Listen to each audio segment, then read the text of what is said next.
starts to linger, it's home I know. If you catch me daydreaming now and forever, thoughts are carrying me along to that place we call home. Down our road, throughout life we roam.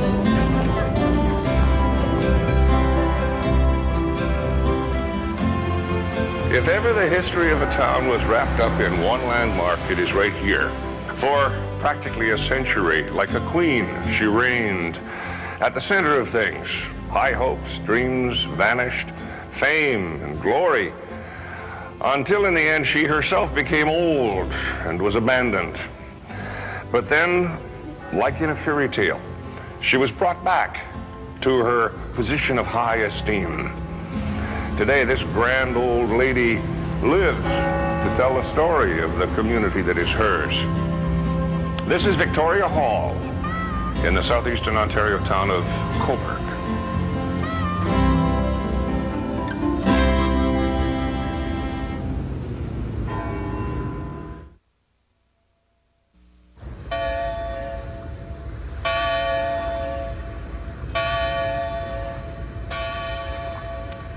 They say that when the winds are fair, the sound resonates across Lake Ontario.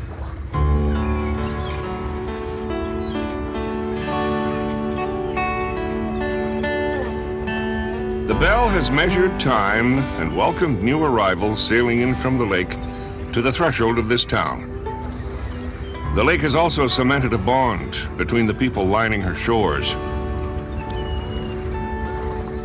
To what was originally called the Home District, Loyalists arrived in the 1790s to take up the challenge of building a community here. Rob Michael. They got some pretty enterprising people there quite early on who were really go-getters, and about 1804 they used their influence. They had some money to get the capital, the county seat, moved to Cobourg. Particularly at the time right after the Napoleonic Wars, there were a lot of half-pay officers and soldiers coming over, and a lot of these people had some means, some money, as well as a pension. The area attracted a great deal of these old sea captains and retired officers. The influence of these early families really was crucial to its future economic and social prosperity.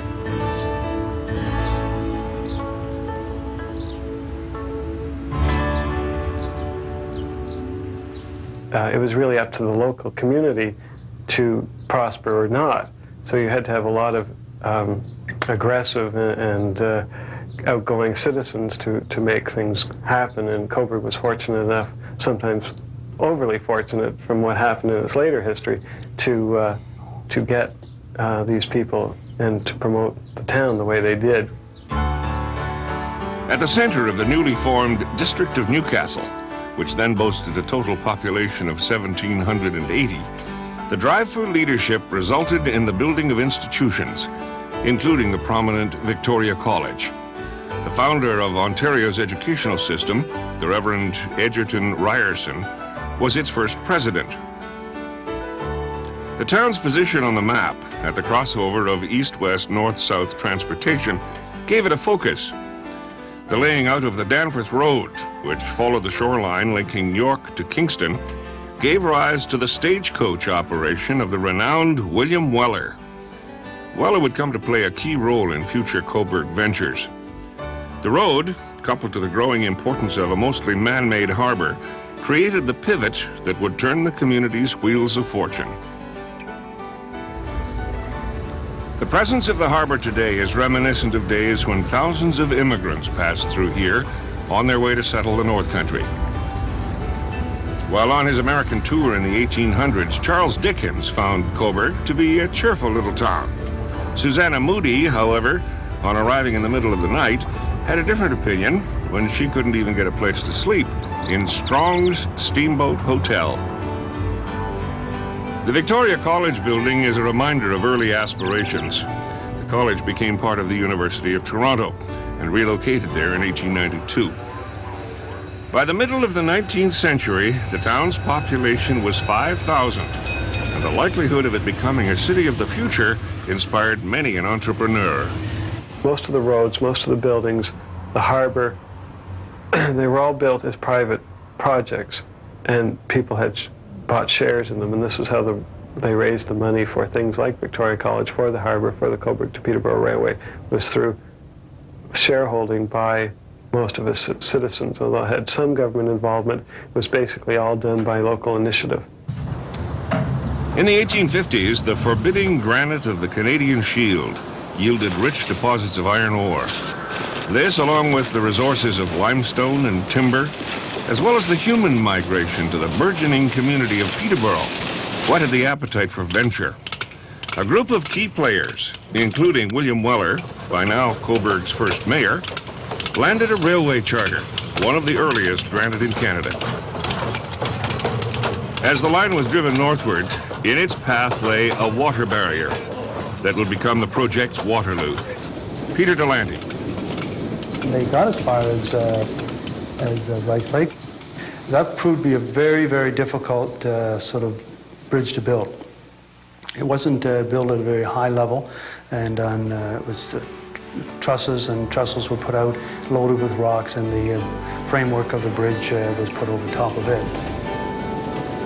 Haunted by misfortune, including a cholera outbreak, finally, a 5-kilometer bridge, at the time the longest in North America and one of the most ill-fated, was completed, closing the gap in the line of steel linking Cobourg to Peterborough. And they actually finished the railroad in 1854. So fairly fast in constructing it. I guess they had a gala celebration. I guess over 1,000 people were at Peterborough for the celebration, and they a lot of hoopla and that sort of thing, and then the railroad was opened. The mood of the event did carry an ominous tone, undercapitalization, and the underestimation of Mother Nature. So there was some apprehension over the dream. But for the time being, it was real.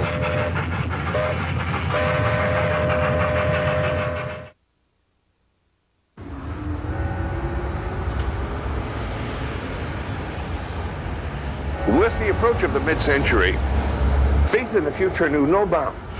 There was no question in the minds of the movers and shakers that their town was destined for even greater prominence.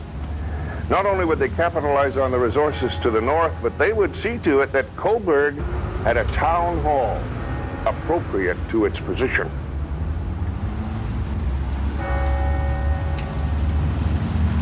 Very optimistic people in Cobourg tied their money and their hopes and dreams both to Victoria Hall, which was going to be the jewel of Cobourg, and the railroad was just attached to that. People were very positive about Cobourg and felt very encouraged by its site, and really felt, business people felt, this is where it was all going to be at.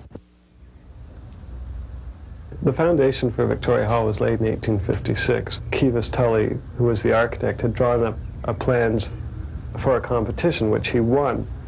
And the plans that he submitted for the competition were good, but the town didn't think they lived up to the expectations of their community.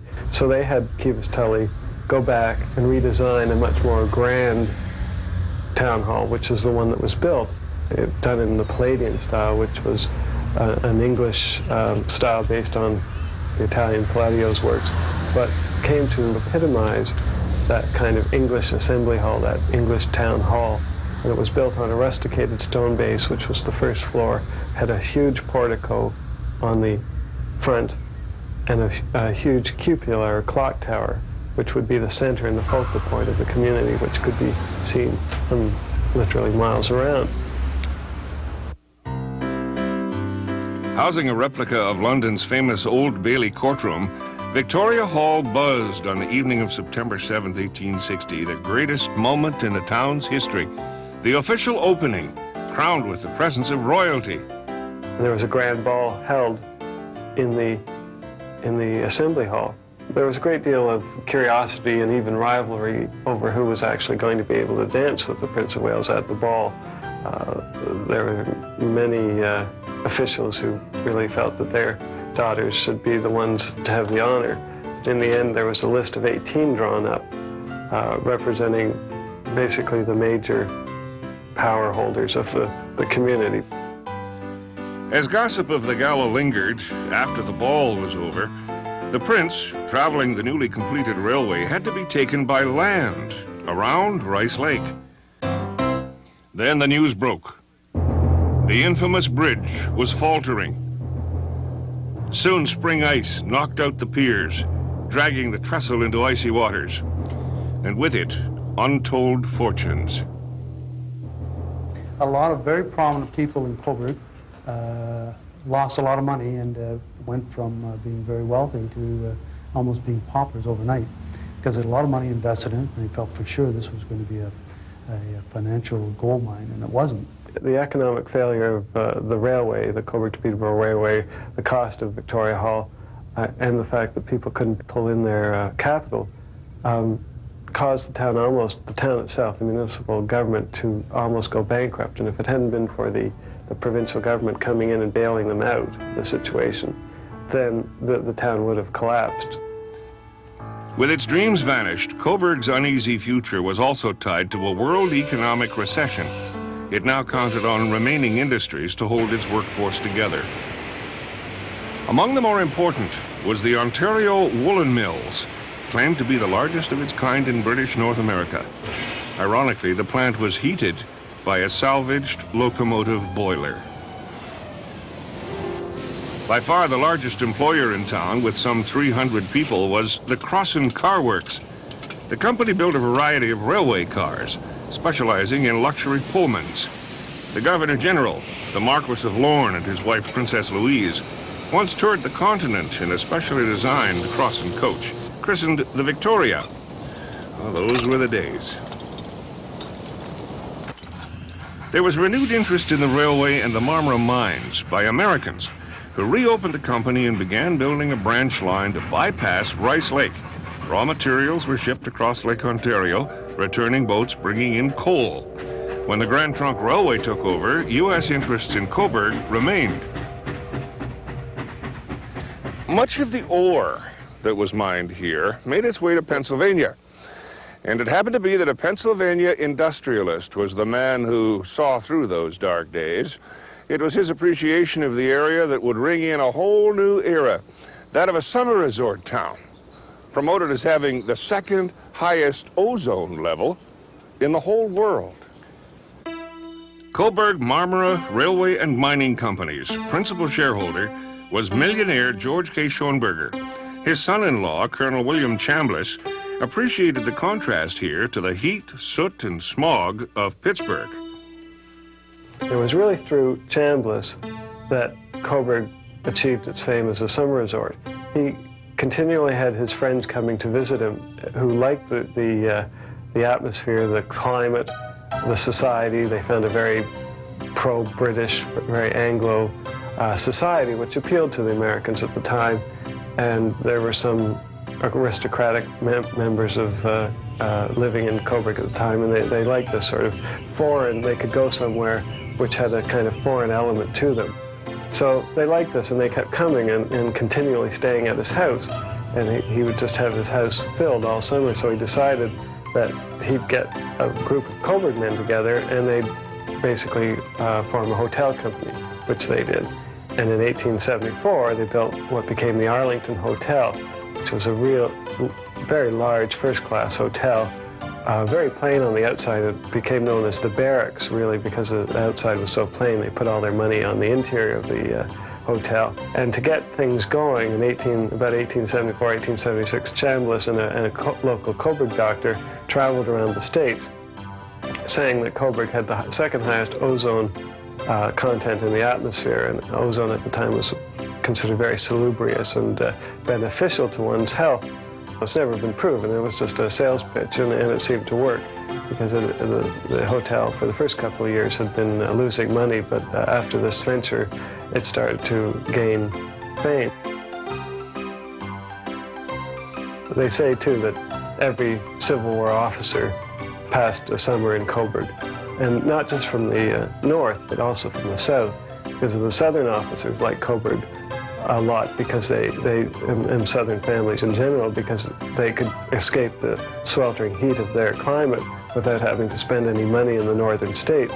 So they just hopped over the lake and came to Cobourg. So we had this great mix of Civil War officers in Cobourg, and they used to say that all the battles of the Civil War had been refought in the bars of Cobourg.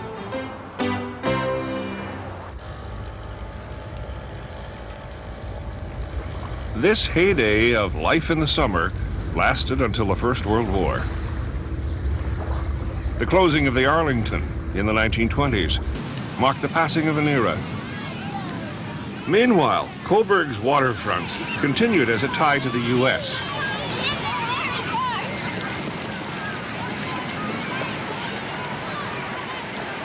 Getting the iron ore to Pittsburgh remained important, as did the returning trade.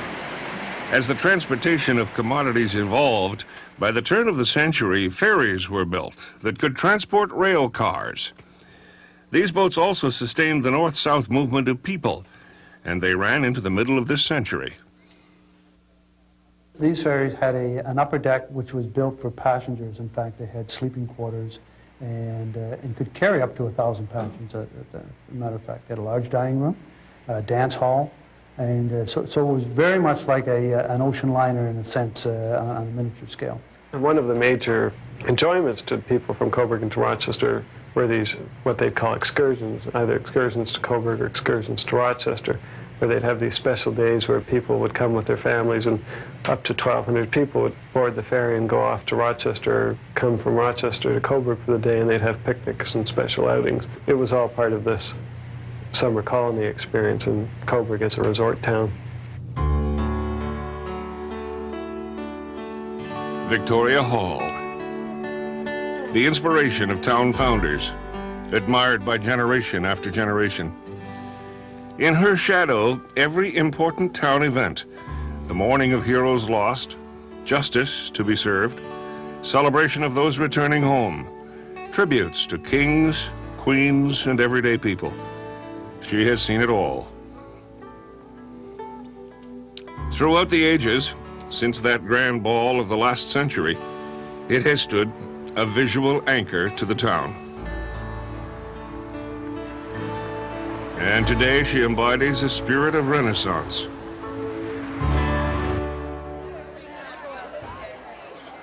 The present generation that makes her a part of their everyday life owe it to those whose struggle it was to retrieve her from the brink of extinction in the 1960s, when her costume had grown old. It was during this decade that the untiring determination of local women, led by Lena Fisher, inspired the revival of the town hall to its former glory. The torch was later passed to Cedric Haynes, whose task it was to complete the challenge. When I first saw the building after I moved to Cobourg, it was closed down and the birds were flying around in it. And windows were broken and so on and so forth. And I said to myself, oh, why would they let that beautiful building go? Well, it was money. So anyway, when I was enticed into getting involved in fundraising for it in Toronto, I didn't expect that I would spend 10 or 11 years of my life trying to put it back together. That was tough. And it was constant, prodding and urging and setting up dates in Ottawa and in Toronto and working up the applications to get money from anywhere you could get it.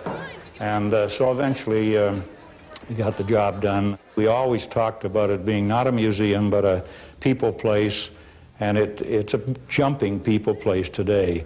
And it does mean a lot to this community. In fact, you have to wonder how we got along without it during those 10 years when it was out of commission.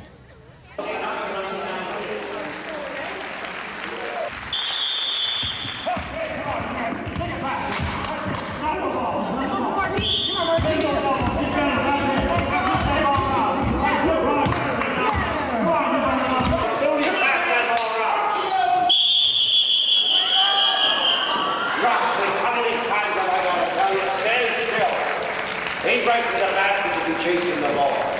All right, okay.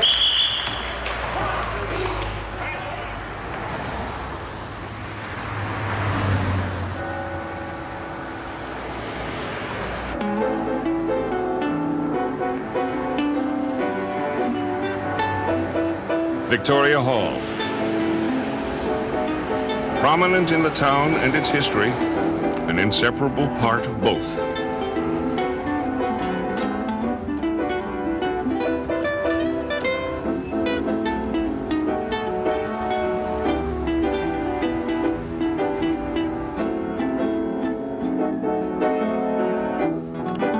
The foundation of her cultural life, still very much in evidence today, is connected to hometown girls, actress Marie Dressler, and stage comedian Beatrice Lilly. Victoria Hall also inspired the career of Catherine Cornell. Big names, along with some smaller ones, the Northumberland Players, a symphony, jazz musicians.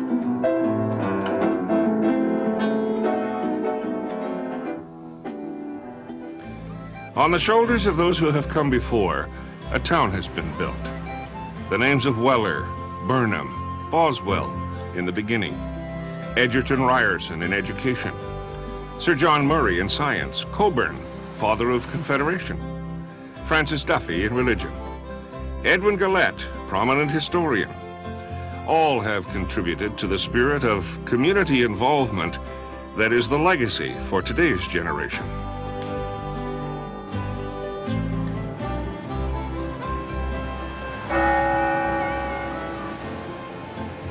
They say that when the winds are fair, the sound can still be heard across the lake, measuring time and still welcoming new arrivals to her threshold. To that place we call home. Down that long road, throughout life we roam. Whenever I go, to that place